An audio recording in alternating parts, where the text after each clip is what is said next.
The key takeaway is that ancient Egypt was a civilization in northeast Africa that endured for thousands of years. We will focus on the so-called Pharaonic period of ancient Egypt, which spanned 3 millennia from around 3100 BC to 332 BC.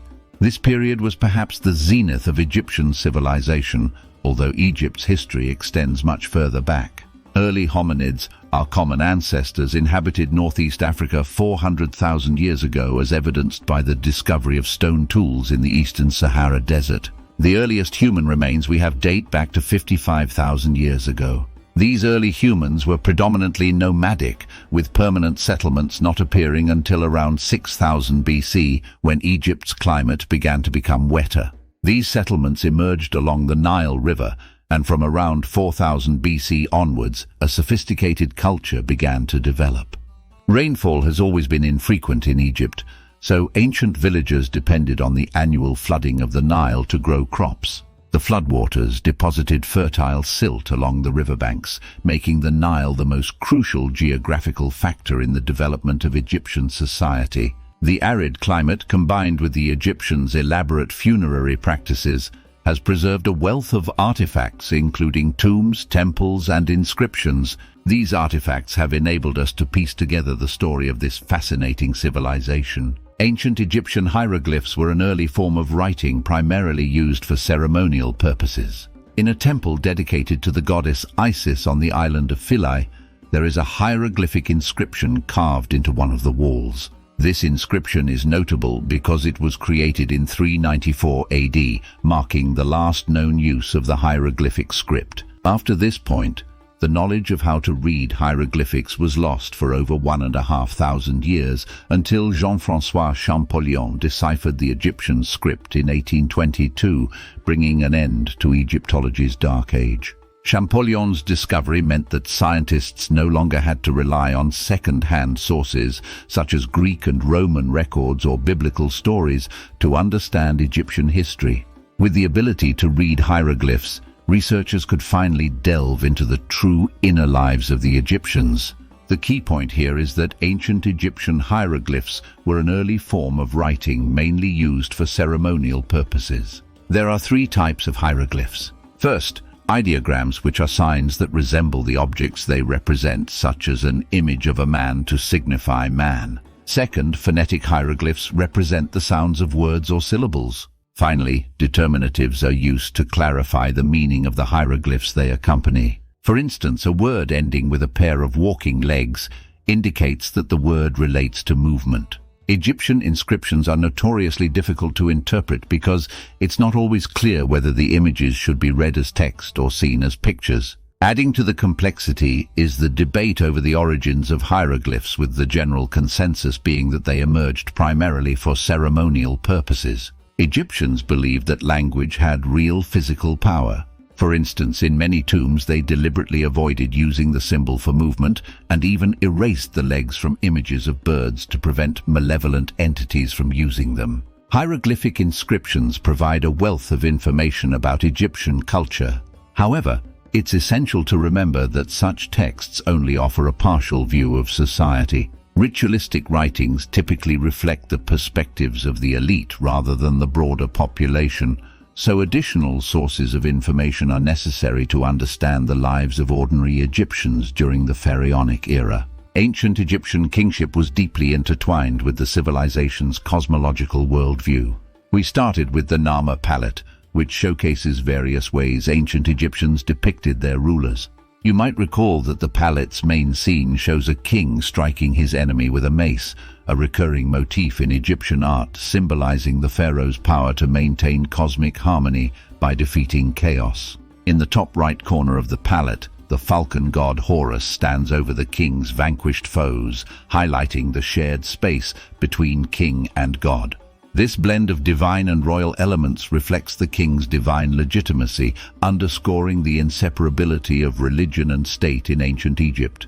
The key message here is that ancient Egyptian kingship was intertwined with the civilization's cosmological worldview. Egyptians weren't unique in portraying their rulers as godlike beings. Similar to European monarchs millennia later, Egyptian kings likely used art to convey their power and legitimacy. Some Egyptologists even suggest that Egyptian artworks functioned as a form of propaganda, with state-controlled religion primarily serving to uphold the king's power. Take, for example, the female pharaoh Hatshepsut, one of only 5 women to rule ancient Egypt. It was so unusual for a woman to be pharaoh that she was depicted as male for most of her reign, complete with a beard. Hatshepsut might have felt a particular need to assert her divine legitimacy, possibly explaining why she portrayed her birth as resulting from the god Amun and her human mother. However, this is speculative. It's also plausible that kings genuinely believed they were gods. They might have seen each king as the next incarnation of the god Horus, directly related to the deities who created the cosmos. This belief positioned the king as the literal center of the Egyptian cosmological worldview, holding everything together. What sets Egyptology apart from other historical disciplines is that many mummified bodies of Egyptian pharaohs have survived to this day. This unique situation allows us not only to study texts and artifacts from their reigns, but also to look directly at their preserved faces. Ancient Egyptian identity was likely rooted largely in culture and language. We often assume there was a distinct group known as the ancient Egyptians, separate from their neighbors in Africa and the Near East. However, this label is relatively modern and can be misleading when applied to people who lived millennia ago. The diverse populations inhabiting pharaonic Egypt probably didn't perceive themselves as part of a single nation. How then did they identify themselves?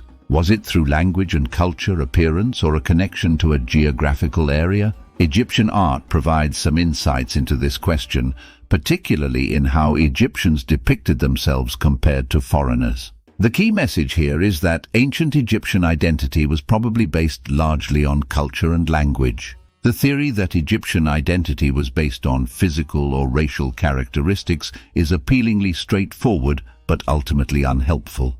The drive to categorize people by race based on physical traits is a modern concept. Scientific evidence also indicates that Egyptians did not constitute a distinct racial group. In 2017, scientists analyzed DNA from over 150 Egyptian mummies, revealing a diverse range of genotypes linked to both Near Eastern peoples and sub-Saharan Africans. This diversity is also reflected in Egyptian art. Thousands of portraits show a variety of physical and ethnic characteristics, including differences in skin tone, dress, and hairstyles. Thus, physical appearance likely did not play a major role in Egyptian identity. Instead, ancient Egyptians probably distinguished themselves from others mainly through their culture. For instance, in Saqqara, there's a 5th dynasty tomb belonging to a pair of royal manicurists. The cult of Osiris promoted elaborate funerary practices to ensure entrance into the afterlife. A common misconception about the Egyptians is that they were a gloomy people obsessed with death. In reality, evidence suggests that Egyptians were quite fond of life. Many tombs contain scenes of joyous activities such as winemaking, music, dancing, and feasting, indicating they enjoyed life. The association of Egyptians with death likely stems from the abundance of archaeological evidence from well-preserved tombs, while remnants of other activities are much rarer. However, it's not entirely incorrect to say that Egyptians spent a considerable amount of time thinking about death, especially the followers of the cult of Osiris. The key message is that the cult of Osiris promoted elaborate funerary practices to ensure entrance into the afterlife. Osiris, the god of death and resurrection, was one of the oldest deities in the Egyptian pantheon. According to myth, he began as a king who was killed and dismembered by his evil brother Seth, due to an adulterous affair with Seth's wife. Osiris's wife, Isis, recovered and reassembled his body, creating the first mummy. This mythological foundation underscored the importance of mummification, as Egyptians believed the spirit needed a preserved body to reach the afterlife. Herodotus, an ancient Greek historian, provided a contemporaneous description of the mummification process. It involved 2 roles: the slitter, who cut open the body and removed the internal organs, and the pickler, who dried and packed the organs into jars and wrapped them with the body. This meticulous process resulted in a mummy capable of surviving for millennia. If the mummification was successful, what awaited in the afterlife? Accounts vary, but one scenario describes humans being transformed into stars. Another belief was that the afterlife resembled earthly existence, but occurred in a different realm called the Field of Reeds. Thus, while Egyptians certainly engaged in elaborate funerary practices, these were deeply connected to their love of life and belief in an eternal, joyous existence beyond death. Religious practice in ancient Egypt was based on the concealment and revelation of sacred idols. When thinking of ancient Egyptian religion, animal-headed deities like the jackal-headed Anubis or the falcon-headed Horus often come to mind. These images suggest that Egyptians did not differentiate between the natural and the supernatural, as deities and humans were depicted interacting on the same physical plane. However, it's unclear how Egyptians interpreted their own artwork. When they saw an image of Anubis, for instance, did they see it as an accurate depiction of the god or as a man wearing a jackal mask representing Anubis? This question significantly impacts our understanding of Egyptian beliefs. The key message is that religious practice in ancient Egypt was based on the concealment and revelation of sacred idols. There is debate among Egyptologists regarding how much ordinary Egyptians understood their own religion. Access to temples was restricted. Commoners were generally allowed only in the outer courtyard. However, on festival days, priests opened the temples and carried idols from one shrine to another, offering the public a rare glimpse of these sacred images. This suggests that Egyptian religion was secretive, with access to sacred icons being highly controlled. Temples were not just places of worship but functioned primarily to facilitate the ritual movement of objects. Offerings were brought into the temple, and cult idols were occasionally moved out for festivals before being hidden away again. A recurring feature in these cult images is the depiction of the phallus, a point of contention among Egyptologists. Although Egyptians rarely depicted sexual acts in their art, they frequently portrayed the erect penis, especially in representations of the fertility god Min. This focus on the phallus is likely tied to their creation myths, such as the tale of the god Atum begetting the next generation of deities through an act of masturbation without the need for a goddess. The depiction of the phallus has embarrassed Egyptologists for centuries, but it was a prominent and enduring aspect of Egyptian religious life and cannot be ignored. Thus, while Egyptian religion was shrouded in secrecy and rituals, it also prominently featured elements like the phallus, reflecting deeper cultural and mythological beliefs. The pyramids have been a focal point of wild speculation for centuries. For better or worse, ancient Egypt isn't just the domain of academics, it also permeates popular culture. This has led to a proliferation of alternative interpretations of Egypt, shaped by journalists, filmmakers, advertising executives, and conspiracy theorists.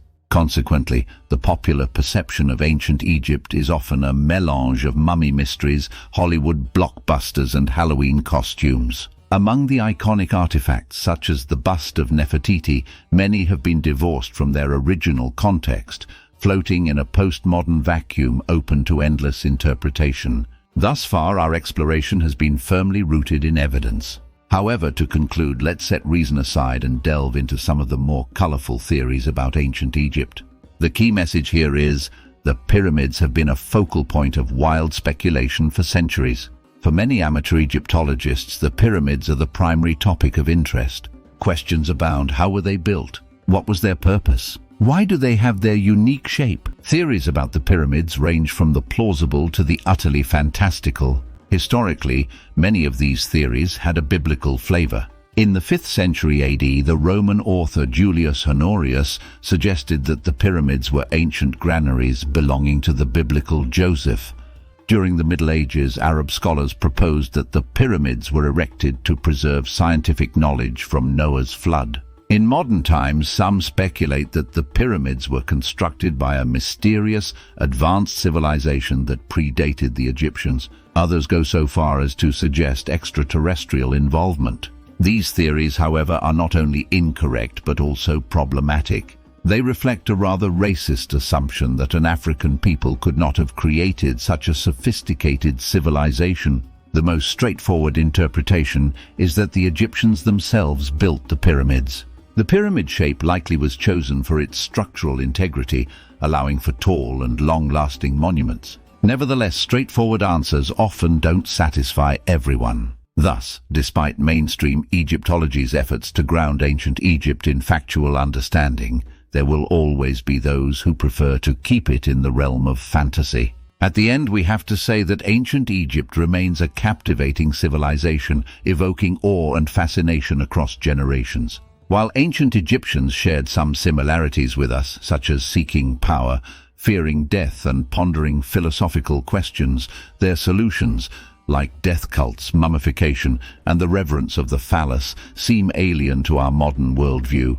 This uniqueness can make ancient Egypt appear unreal and otherworldly. Whether we see ourselves reflected in the Egyptians or perceive them as wholly different, the reality is that we can never truly comprehend what it was like to be an Egyptian. We will forever remain outsiders, peering into their remarkable world with wonder and curiosity. We hope you have enjoyed this journey as well as we have. Thanks for watching our channel. Till seeing you in the next video.